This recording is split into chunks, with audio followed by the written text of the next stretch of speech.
Republican leaders are telling voters they have a record strong enough to defy political history, but the election results described in this record point in the opposite direction. A Pennsylvania State House district that Donald Trump carried by 18 points in 2024 reportedly swung 19 points toward the Democrat in Tuesday's special election. If that pattern is real and durable, the problem for Republicans is not messaging. It is whether voters who once backed Trump are now using smaller elections to register dissatisfaction with the people governing in his name. That distinction matters because Speaker Mike Johnson is publicly projecting confidence. In the remarks included in this record, he describes the current Congress as one of the most successful and productive since 1789, points to roughly 800 pieces of legislation and more than 125 executive orders being codified, and argues that Republican tax and growth policies had positioned the economy to accelerate. That is the case Republicans want voters to judge. The question is whether the electoral evidence presented here supports the confidence, or whether Johnson's own arguments reveal what the party is most worried about. Start with Pennsylvania. The source describes State House District 12 as a district Trump won by 18 points in 2024, followed by a 19-point movement toward the Democratic candidate in the special election. A single special election cannot tell us what every voter will do in a national midterm. Turnout is different. Candidates are different. Local issues matter. Anyone pretending one race mechanically predicts the entire country is claiming more than this evidence can prove. And that acknowledgement is important. Johnson says only twice in 90 years has a sitting president's party gained seats in the first 2-year cycle, then predicts Republicans will do it this year. That is not the language of a leader unaware of the danger. It is an explicit recognition that the party must overcome a powerful historical tendency. His confidence may be genuine, but confidence is not evidence, and the Pennsylvania result described here gives voters a concrete reason to test his prediction rather than simply accept it. So apply a basic consistency test. If Democrats had lost a district that their president had carried by 18 points, and Republican leaders called it meaningless while insisting they were headed for a historic midterm victory, would you accept that explanation without demanding more data? The standard should not change with the party label. Now look at how Johnson makes the affirmative case. He argues Republicans did what they promised. He points to legislation, tax cuts, wage increases, and pro-growth policy. Then he introduces a complication, the conflict with Iran. According to the transcript, Johnson says the economy had been positioned to take off, but the conflict disrupted that trajectory. He argues the United States had to act because Iran was approaching nuclear capability and because preventing that outcome served American and global interests. The transcript itself makes that tension visible. Johnson connects the Iran conflict to instability in gas prices and says resolving the conflict should help stabilize energy costs. In another excerpt, he points back to inflation inherited from the Biden-Harris administration and says Republicans are working to bring prices down. Those arguments are not mutually exclusive. Inflation can have inherited causes, current causes, and external causes at the same time. But politically, the allocation of responsibility becomes revealing. When conditions improve, governing parties usually point to their policies. When conditions deteriorate, they emphasize what they inherited or what they could not control.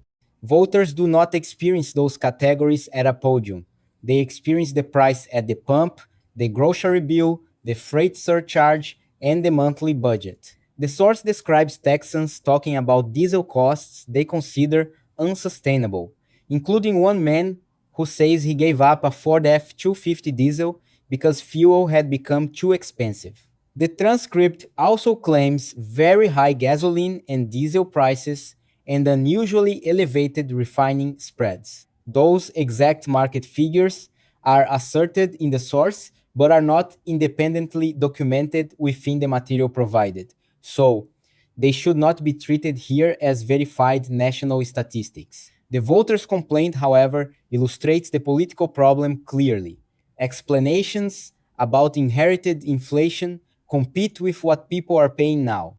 The war issue may be even more politically dangerous because the source includes criticism from people who identify themselves as Republican or former Trump supporters. One longtime Republican voter in Ohio says the party he knew no longer exists, and when asked what he would tell Trump, answers that he should resign because he is destroying the country. Another voter, described as having voted for Trump 3 times, says she is unhappy that a president she associated with avoiding new wars is now at war. Those are anecdotes, not a representative poll, but politically they matter because they identify a possible fracture inside the coalition rather than opposition from people who were never available to Republicans in the first place. That is the kind of detail political messaging can miss. Johnson's warning in the transcript is ideological. He says voters cannot turn government over to radical Marxist communists, arguing taxes would rise, opportunity would fall, and historical socialism or communism has produced suffering. That language may motivate voters who already see the election primarily through an ideological lens, but it may not answer the voter who is worried about corruption, fuel costs, war, healthcare, competence, or whether a candidate seems accountable. A message can be emotionally powerful and still fail to address the reason a voter is moving. That is the verification problem hiding inside campaign rhetoric. Before accepting a dramatic label, ask what specific policy is being described, what the candidate actually proposed, and whether the label clarifies the choice or substitutes for examining it. Strong political convictions deserve evidence strong enough to defend them.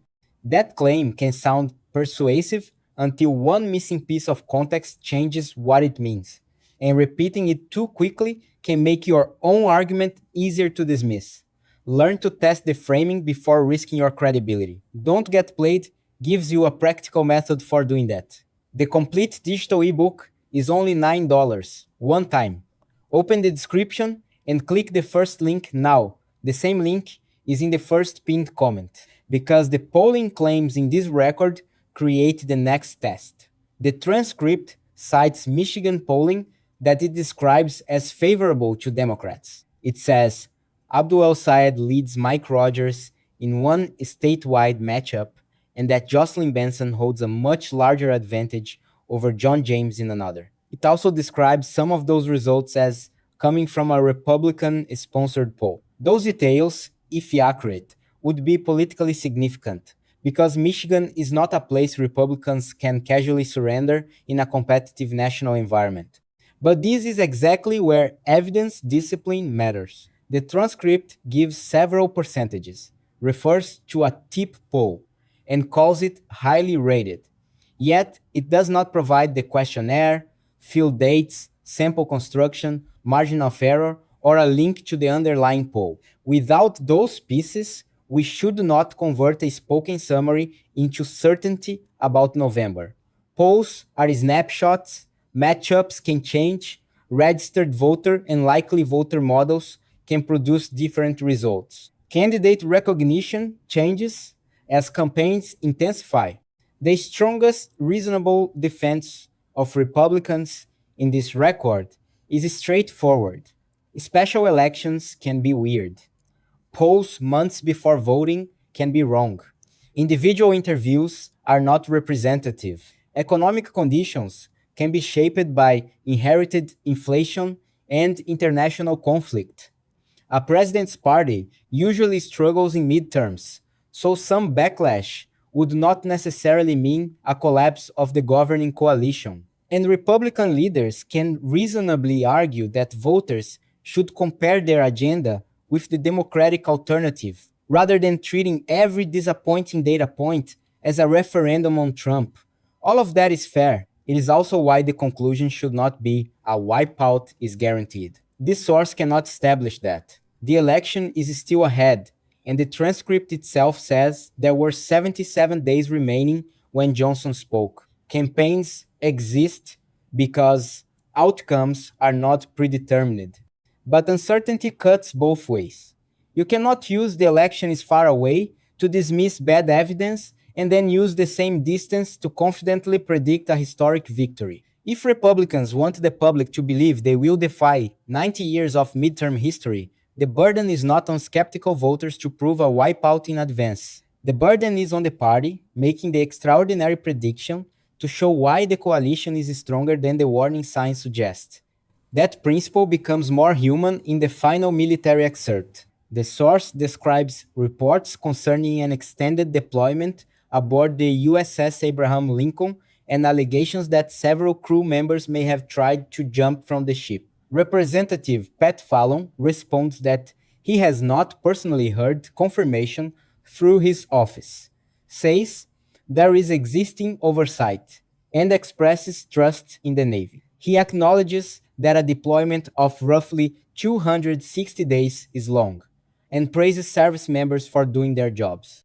But oversight is not the same thing as waiting for personal confirmation. When credible allegations involve service members' welfare during an unusually long deployment, the institutional question is whether Congress has asked enough, obtained records, heard from families and commanders, and established what happened. Trust in the Navy may be part of the answer. Oversight exists precisely because trust should be accompanied by verification. Put these pieces together and a clear picture emerges. The evidence in this source does not prove Republicans are destined for a midterm wipeout. It does show why Republican leaders have reason to take the warning seriously. There is a reported special election swing in a Trump friendly district. There are polling summaries suggesting competitive or unfavorable conditions in Michigan. There are individual Republican and Trump voters voicing dissatisfaction over war, party identity, and candidate conduct. There are economic complaints tied to energy prices. And Johnson himself openly acknowledges the historical difficulty facing the president's party. The most revealing contradiction is therefore not that Johnson says Republicans can win. Political leaders are supposed to make the case that they can win. The contradiction is between the scale of the confidence and the scale of the evidence he still has to overcome. Saying this Congress is historically successful does not make voters feel successful. Saying the economy was positioned to take off does not erase the costs people encounter now. Blaming inherited inflation may explain part of the past, but voters will still judge the government currently in power. Warning about ideological opponents may energize the base, but it does not automatically recover a voter who thinks the party broke a promise on war or tolerated corruption. And the standard should remain the same if the parties are reversed. A Democrat facing these indicators should not be allowed to wave them away with slogans. A Republican should not be either. Democratic accountability works only when voters refuse to let partisan identity decide in advance which evidence counts. So, what does this record establish? It establishes a genuine political warning, not a guaranteed outcome. It shows Republican leaders publicly defending their record while confronting election results and voter complaints that challenge the story of broad satisfaction.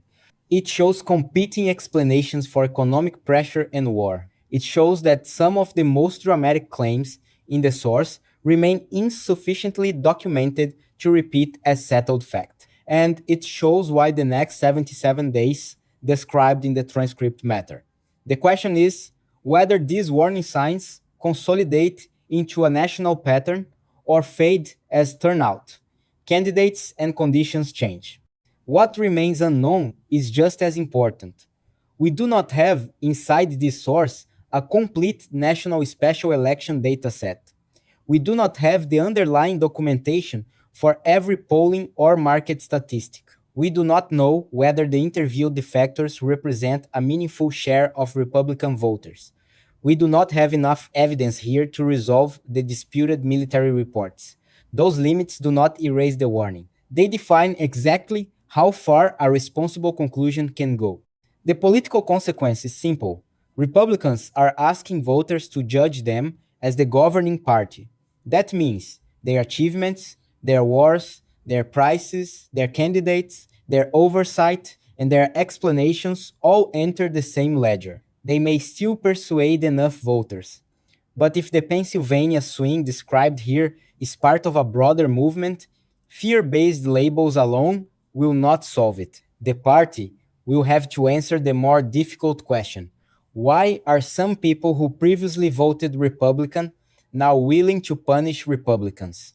Another political clip, poll, accusation, or official explanation will soon ask for your certainty before giving you the full record. Without a method, someone else chooses the context and borrows your conviction for their advantage. Become the person who finds what is missing before sharing the claim. Don't Get Played is the practical method. The digital ebook is only $9, one time. Open the description and click the first link now. The same link is in the first pinned comment. A political reaction is immediate. A defensible conclusion survives scrutiny.